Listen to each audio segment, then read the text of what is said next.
Сайн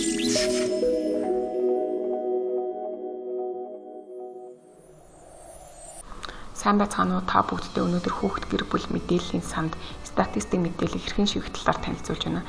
Мэдээлэл оруулах эхний алхам маань Intranet Gov цэгийн домын хаягаар нэвтрэн орж өөрийн нэвтрэх нэр,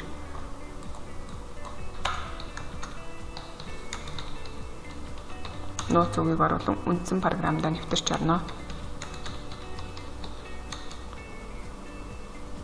Энэхүү үндсэн програмдаа нэвтэрснээр бусад гэсэн хэсэг харагдах бөгөөд үүнээс хүүхэд гэр бүл гэсэн сонголтыг сонгож дид програмдаар нэвтэрч орно.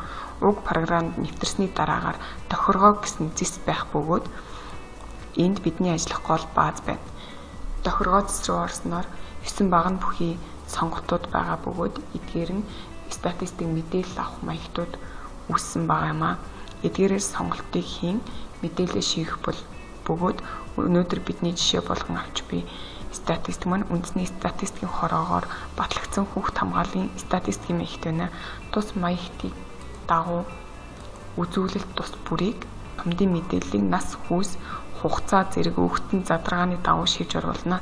Шивэлт эхлэхийн тулд нэмэх гэсэн товчийг дарж ингэснээр шивэх хэсэг харагдах бөгөөд задаргааны дагуу мэдээллээ та бүхэн маань шивж оруулна. Ингээд шивэлт бүрэн дууссаны дараагаар хадгалах товчийг дарж мэдээлэл хадгалах бөгөөд энэхүү зарчмын дагуу эдгээр үзүүлэлтүүдийг бүрэн шивэх бөгөөд үзүүлэлтүүд бүрэн шивэгдэж дууссаны дараагаар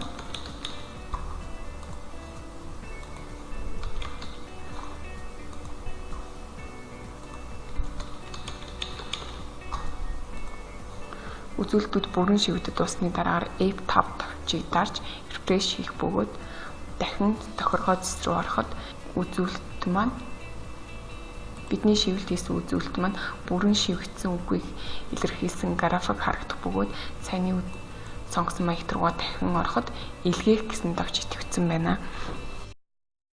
Энэхүү товчийг дарж мэдээлэл илгээгдснээр эцсийн байдлаар дараагийн шатанд шилжиж улсын нэгдсэн мэдээнд орох юм а. Ингэснээр ахин засварлах боломжгүй гэдгийг анхаарч ажиллана уу. Та бүхэндээ амжилт хүсье.